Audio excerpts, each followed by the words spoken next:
Hello, everyone, and welcome to this webinar today. I'm Francis Seeley from Global Net 21. I'm from a local group, Enfield Voices, and this is one of the many webinars that we do.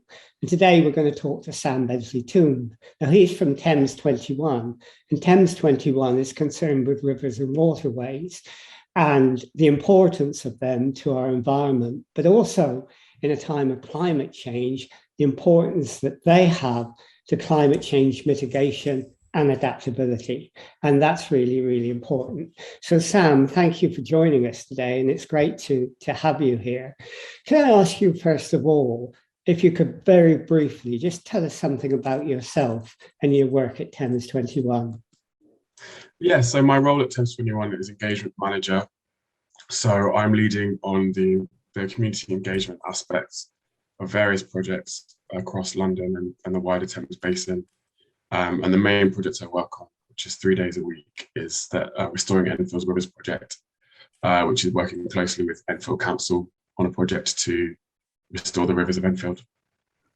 Okay, we'll talk a bit about that in a minute, but you say on your website that Thames21 is the voice of London's waterways, working with communities to improve rivers and canals for people and wildlife. How do you do that?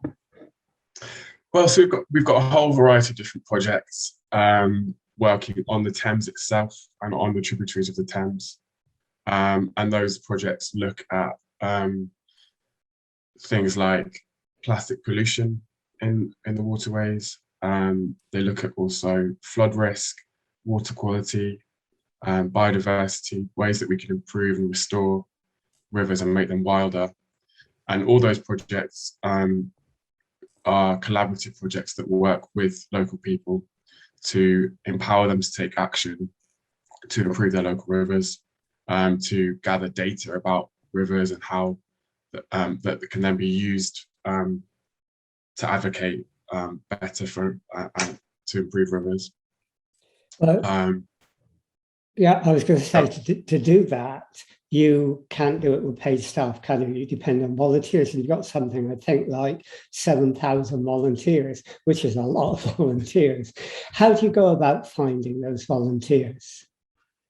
A variety of different ways. So, I mean, we put up posters on sites that we're working in. We use social media. We have our website, which lots of people check up on and find volunteer opportunities via that. We're also doing work at the moment to make sure that the people that we work with, the people that participate on our activities, are representative of the communities that we're working in. So we do more targeted outreach to different community groups and working with different community leaders to make sure we're working with the whole range of people that live in the areas that we're working. So when you do that, you're not just working with local authorities, are you? You're working with communities as well. Yeah, so a lot of our work is closely partnered with local authorities, but we make sure that we're working with all different local stakeholders, including local community groups like friends of groups. And yeah, we also collaborate with other NGOs. So London Wildlife, for example. All the work we do is in partnership with various organisations and the local community. Yeah, I gather Thames21 is a sort of amalgamation of partnerships. That's how it grew up in the first place. Tell us why you think waterways are so important to people. I think people are really drawn to waterways. I mean, I guess as a function of our sort of deep evolutionary history and our connection and reliance on waterways for food and for obviously water. And I think that's sort of hardwired into us to find waterways attractive, we're drawn to them, we want to go and be near them and experience them. And I think although nowadays, we rely on them in a less direct way, we get our food and from the supermarket and we get our water from the tap, we're still incredibly reliant on waterways and water systems and the ecosystem services that they provide. So I think waterways, yeah.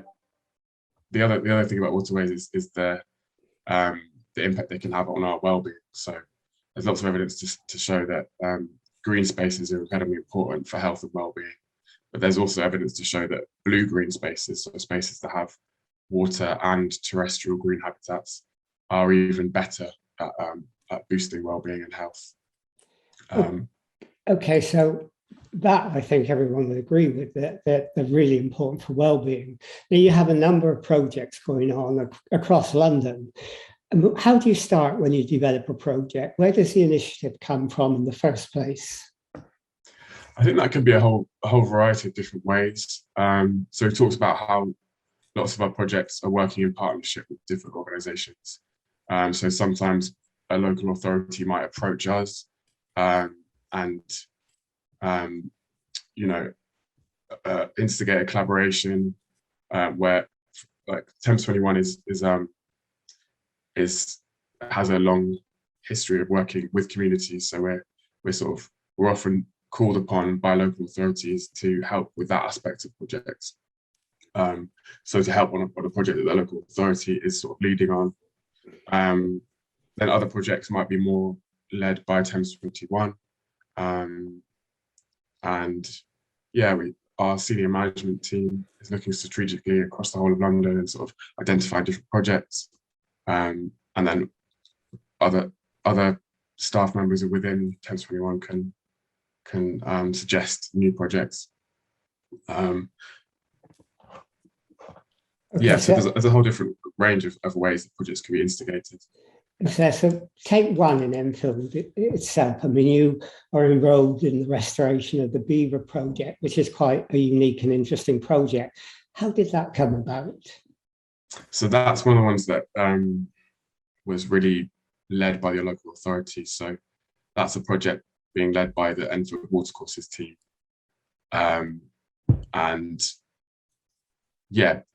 So we've been sort of brought in to help that project and to help with the community engagement aspects of that project, but it's really being pushed forward by Enfield Council, and they're the ones that have an application in with Natural England to release the beavers. They're also working in collaboration with Capel Manor College on that project. But yeah, to the credit of the water engineers in the Enfield watercourses team, they've sort of recognised that the best water engineers are beavers, so they're sort of handing over some of their responsibility to the beavers. Yes, I had a sort of, by marriage, a Canadian uncle who used to hate beavers because it dammed up all his waterways. But you're right, I mean, that they are the best engineers. You also have a restoration project, don't you, in Enfield Chase? Tell us about that. So Enfield Chase was historically a big area of woodland. Going back to the 12th century, woodland would have spread all the way from Enfield Chase down to the City of London. And now obviously that's been highly developed, and Enfield Chase itself is mainly a combination of arable and pasture land. So Enfield Council again is pushing forward a huge woodland creation project. So it's the largest woodland creation project in London, and Thames21 are working closely with them to deliver that project. So we're planting 100,000 trees. We planted half of those already, and the remaining half will go in this season. And those trees are being planted along the banks of the Salmons Brook and also some in the catchment of the Turkey Brook. And the aim there is that they'll intercept some of those flows of rainwater coming across the fields, slow that rainwater down, hopefully prevent flooding downstream, as well as absorbing a lot of the pollutants that are coming off the agricultural fields, so the fertilizers and pesticides, intercepting those pollutants before they get into the water bodies. And then there's, of course, a carbon sequestration element to that project as well. So those trees over their lifetime will absorb a significant amount of carbon, which will contribute to Enfield's aims to be carbon neutral by 2030. There's also a new path which is being created along the Salmons Brook there. So it's enhancing public land and creating routes for people to walk, and yeah, access to nature. Okay, I mean, it is a great project, and in terms of flood alleviation, in terms of well-being, it really is important. But you mentioned about carbon capture offsetting as part of a climate action plan, and lots of local authorities now, planting trees to offset against carbon emissions. But there's a lot of scientific research coming out, and it's coming out weekly, saying it's not efficient, as people are saying. Some have said it's 20% efficient, some people have said it's 10% efficient, and there's no net effect, some scientists have said, in temperate areas. Now, is that something you have considered when you work with local authorities? Because if those things are true, it does badly affect their climate net zero plans. Yeah, I mean, like you say, new evidence is coming through all the time, and I think we also have to consider what the land use was before the trees were going in, and how that differs from woodland. So a lot of the areas being planted were arable cropland, which is going to have very low carbon storage as a habitat type. So by planting woodland, there's definitely going to be an increase in carbon capture there. I think you're right, though. I think tree planting isn't the sort of golden bullet in terms of climate adaptation or climate mitigation. And I think it's about restoring all of our lost habitats. So that includes meadow and grassland, and particularly wetlands, which have this magical capacity to continue to absorb carbon almost indefinitely, particularly things like peatlands, and obviously not relevant in Enfield Chase, but salt marsh. They have these very, very deep carbon-rich sediments that are added to year on year. So whereas a woodland would only absorb carbon over the first sort of 100 years of its life, and then it would go from being a carbon sink to a carbon store. So it's actually releasing as much carbon as it's taking in. Wetlands differ in that they can continue indefinitely to absorb carbon. So creating rivers that are sort of intimately connected to their floodplain, that have wetlands that they're connected to, is a really important part of both climate adaptation, meaning that rivers are resilient to the effects of climate change, less likely to suffer from flooding and from low flows during drought, but also for climate mitigation. So those wetlands are actually able to lock up a lot of carbon as well. Well, I guess if it's part of climate mitigation and it's a part of a climate action plan for any local authority, it's important to be able to quantify the exact effect of that offsetting, because if you don't, you can't really have a plan, can you? No, I mean, but I suppose these systems are dynamic systems, and it's predictions can be made, but I suppose it's very difficult to accurately measure or predict how much carbon is being sequestered by different habitats, but which of course makes it tricky if you're using that data to sort of offset carbon emissions elsewhere. I mean, ultimately we have to produce less emissions as well as these nature-based solutions which help sequester carbon. Yeah, I remember James Hanley, the great climatologist, said that offsetting should be not an alternative to reduce emissions, but complementary to it, which is probably important. Yeah, you mentioned the importance of wetlands as well, and that is really important, both in terms of mitigation and adaptation. And you have a project in Pymmes Park there, don't you? Do you want to tell us about that?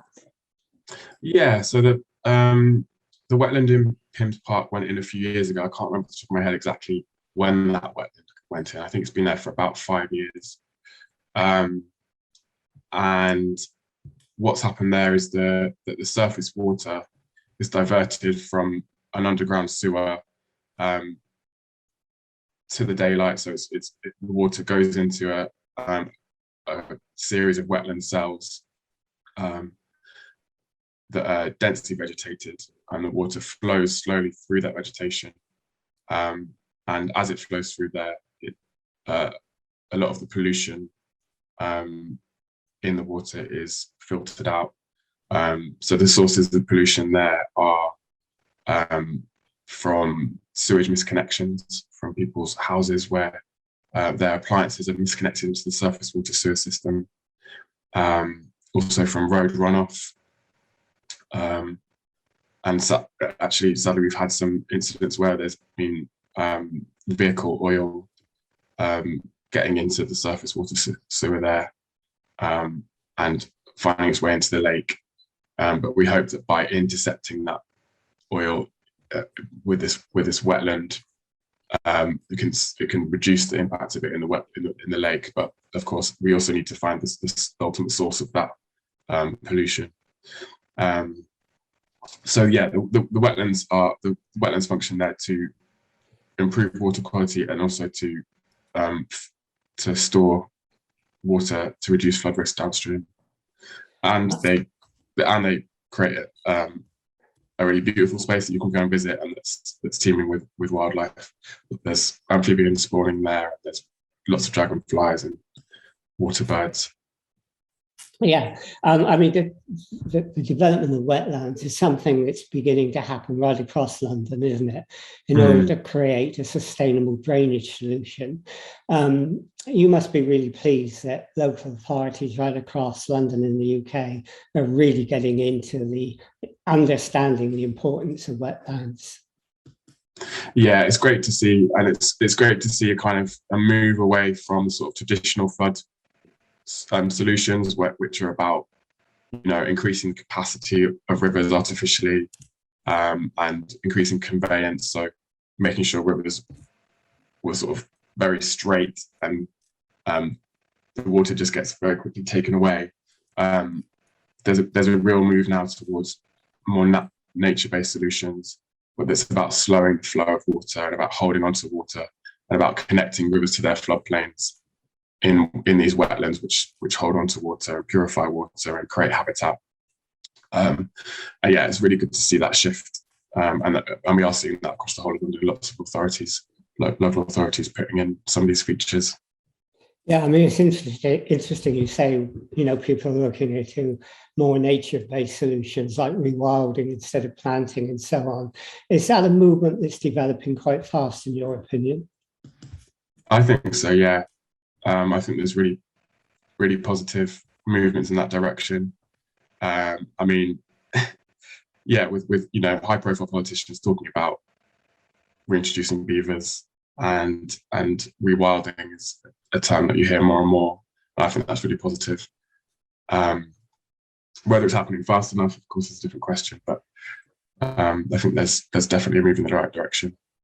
You also provide a lot of support, don't you, to the local authorities and community groups, and you have a community modelling project to empower communities to protect their local rivers. How does that work? Yeah, so that was a project in the River Lee catchment, which really was working with, or at least this was one of the community modelling projects that we at Thames21 have worked on, and it was really about empowering communities to gather data and to identify places where nature-based solutions could be taken forward. And yeah, the advantage of community modelling is that you're capturing lots of data, lots of local knowledge, and kind of synthesizing that with technical knowledge to create a much better picture of what's going on in the catchment, and to really get the most out of these nature-based solutions, and ensure that local people have a sense of ownership with them as well. You also, I mean, you don't just develop projects, do you? You also have a sort of education arm. You work with schools and you provide sort of, information and learning modules and ways to do things, don't you? Yeah, we do a fair amount of work with schools across London, and with young people. And of course, that young people are the future. So inspiring them and educating them and raising awareness amongst young people about these issues is incredibly important. But one of the ways you do that, I gather, is through a citizen science project, particularly around plastic monitoring. That's quite interesting because I know young people like to be involved in that. Tell us about that and how that works. Yes, we have a number of different citizen science projects on the go, looking at different aspects of river health, water quality, through the riverfly monitoring project. And I think the project, you're referencing is Thames River Watch, which is, or at least that's one of the plastic monitoring projects we're working on the Thames. And that's really about both removing litter from the foreshore, but also analysing what litter is there and looking at the sources of that litter. And through that, working on ways to address the source of those litter. So one of the key things there that we're finding is the significant amount of wet wipes on the foreshore of the Thames. There's regions along the foreshore that the substrate is literally made out of wet wipes. It's sort of a deep layer of wet wipes, and those kind of they get collected in certain areas because of the way that the water flows.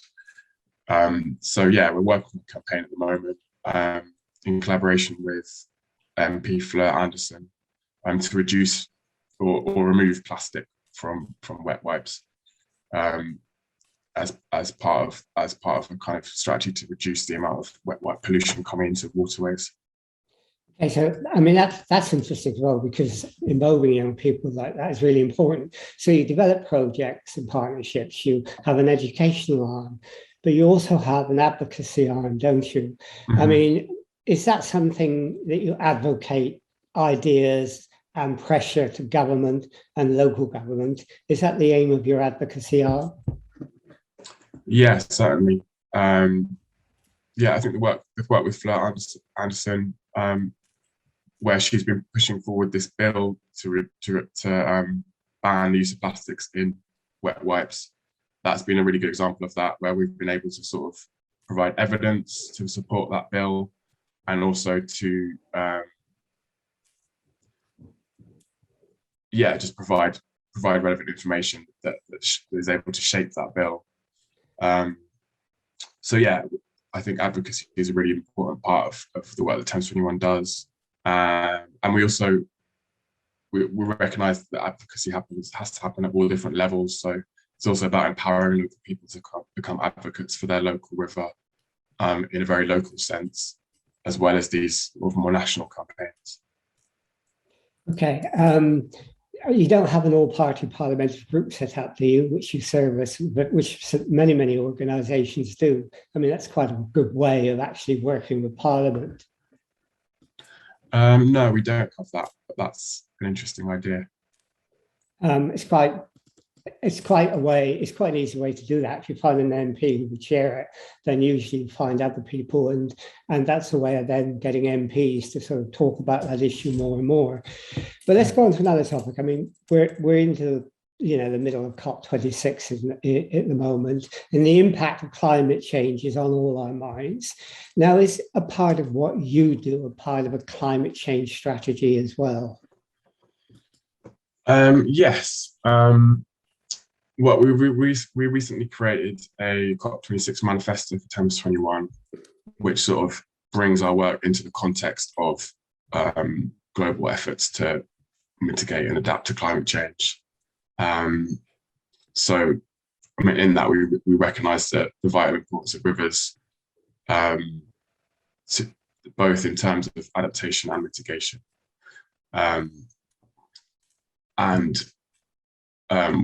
we're calling for swift, decisive, and global action on rivers. And we think that should be a priority as part of the effort to fight climate change. So, do you? Sorry, you go on. No, you go on. Do you help local authorities develop their climate change plans? Would you go into, for example, did Enfield invite you in and when they develop their plan, ask you for your advice? I'm not sure if we've played that role in Enfield. I think that the Enfield watercourses team are, have a lot of expertise in terms of thinking about like hydrological dynamics. So yeah, I'm not sure in terms of sort of working with local authorities to create their plans. But we're certainly involved in a lot of the practical activities that relate to rivers in terms of those plans. So you're more likely to be involved in the implementation rather than the formation. I mean, would you welcome being involved in the formation with some local authorities where you go in and give advice where they actually have gaps in their knowledge? Yeah, certainly. I think that's certainly a role that we could play as an organisation, particularly when it comes to wetlands and rivers, and with our expertise there. I mean, a lot of the work that we do follows the catchment-based approach, where there are different local catchment plans, and we chair some of those local catchment plans. So we sort of coordinate a lot of the action between the local authority and different organisations when it comes to rivers and wetlands. Okay. Obviously, to do what you do, and you do it really well, and you obviously got a great success rate. You work in partnerships, don't you? You can't do it alone. How do you develop these partnerships, and would you welcome more? Yeah, certainly. We're always looking for new opportunities for partnership and collaboration, and several in development at the moment. So yeah, we're working with various local authorities on new projects in the pipeline, and yeah, like I said, it's really heartening to see the sort of the wide range of actions being taken in London, particularly around nature-based solutions addressing flooding and things. So there's always new projects coming forward and new partners to collaborate with. Do you also, in your partnership, work with companies who want to be involved in environmental sustainability? Yeah, we have. We do work with private companies as well. So there's the Plastic-Free Mersey project, which is actually a project that's taking place outside of the Thames catchment, up in Manchester, and that's working with several plastic producing companies, and looking at ways to reduce plastic waste and reduce the input of plastic waste into rivers specifically. We also have a corporate partnership program where we basically use corporate volunteers to carry out river action and improve habitats and rivers. And yeah, I think, as an organisation, we recognise that, efficient partnerships with both local authorities and national government and other NGOs, but also private companies is really important in terms of, So working with you for a company is part of their corporate social responsibility, is it? That's so the corporate volunteering functions in that way. Yeah, I thought you referred to the corporate volunteering as part of that, and that's quite interesting that you do that. I didn't know that. And here, look, we come closely to the end of the 30 minutes, and it always goes fairly quickly when we do these interviews. So, you know, if people were interested in what you do, and they should be because you do so much and it's so valuable, if they were interested in what you do, how would they make contact with you and where would they go to find out more? Well, if you're interested in the Enfield project, you can have a look on our webpage. So if you Google Restoring Enfield's Rivers, it will come up. You can also email us at enfield_rivers@thames21.org.uk. And yeah, you can have a look on our website. We also have a What's On page. So there's all sorts of events coming up, which you can click on and reserve a space on. So yeah, I think the website is probably the best point of contact for us there. Do you have a Facebook page? We do have a Facebook page for the Restoring Enfield's Rivers project, which you can find by Googling, I guess, Restoring Enfield's Rivers on and Facebook. And we also have a Thames21 Facebook page as well for the whole organisation. Okay. Well, you know, that's great that you've given us some information because people can now go and find out more about what you do. I mean, thank you, you know, for doing this interview, Sam, because I think, you know, especially now in a time of climate change, the whole idea of working with nature, of rewilding, of actually looking at how we can create places that create well-being, to look at how we can deal with climate change adaptability, especially, is really important. And obviously you're in the front line of that and you're working in partnerships with a lot of people and with a lot of organizations, and that's good.